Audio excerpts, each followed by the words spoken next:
Un congrès divisé que Donald Trump s'apprête à prononcer son discours. Signe de cette rupture, le président américain refuse ostensiblement de serrer la main à Nancy Pelosi, la chef démocrate de la Chambre des représentants. Ovationné par les élus républicains, Donald Trump commence par vanter les succès de son mandat et ses promesses tenues. Il y a 3 ans, nous avons initié le retour de la Grande Amérique. Ce soir, je me tiens devant vous pour partager des résultats incroyables. L'emploi prospère, les salaires explosent, la pauvreté et le crime sont en chute libre, la confiance est de retour. Profitant de cette tribune, Donald Trump a abordé tous les thèmes de sa campagne à venir pour la présidentielle de novembre.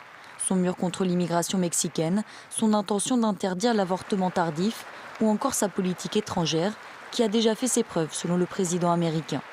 Notre stratégie a fonctionné. Il y a quelques jours, nous avons signé un nouvel accord révolutionnaire avec la Chine qui va défendre nos travailleurs et apporter des milliards et des milliards de dollars au Trésor américain. Tout ça en ayant peut-être la meilleure relation qu'on ait jamais eue avec la Chine. Invité au Congrès, l'opposant vénézuélien Juan Guaidó, que l'administration Trump a reconnu l'an dernier comme président légitime de ce pays d'Amérique latine. À aucun moment la procédure de destitution n'a été évoquée, mais ces dernières semaines ont marqué une rupture définitive entre les deux camps politiques. Une dizaine d'élus démocrates ont d'ailleurs boycotté ce rendez-vous institutionnel et signe manifeste de son désaccord, Nancy Pelosi a attendu la fin du discours du président pour en déchirer symboliquement une copie.